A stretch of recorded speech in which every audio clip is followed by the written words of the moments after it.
Grunge fans have just 2 more months to work on their goatees and shop for thrift store attire before Pearl Jam goes on tour. The much-anticipated event kicks off in Idaho, but don't call Ticketmaster for tickets. The industry leaders on the sideline for this tour. Ron Tank reports this caps a months-long fight.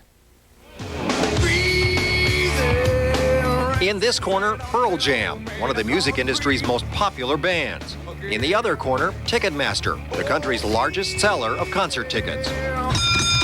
Round 1, a year ago, Pearl Jam canceled its summer tour, claiming Ticketmaster was a monopoly and overcharging customers. Round 2, the band's complaints lead to a still underway government investigation of ticket-selling practices.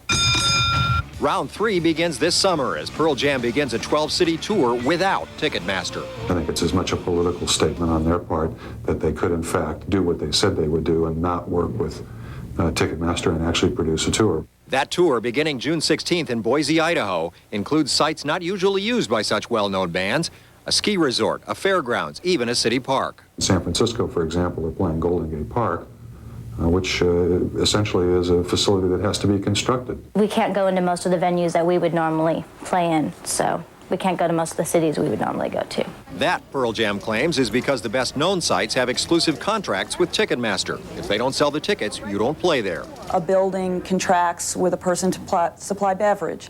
They contract with someone to supply security.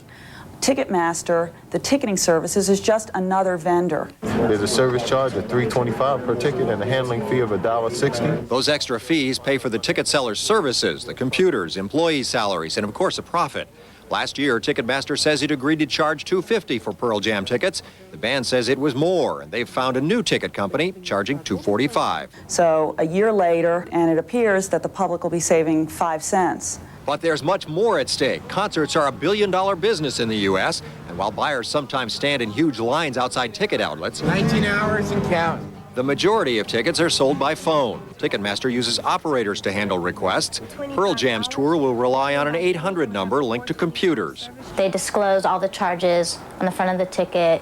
They have the handling fee that we wanted. They have new technology. They can take many more incoming phone calls.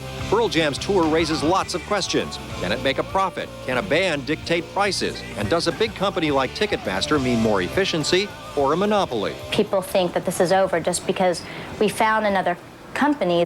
It still comes down to the fact that there is no choice in the market. In other words, expect another round. Ron Tank, CNN Entertainment News, Hollywood.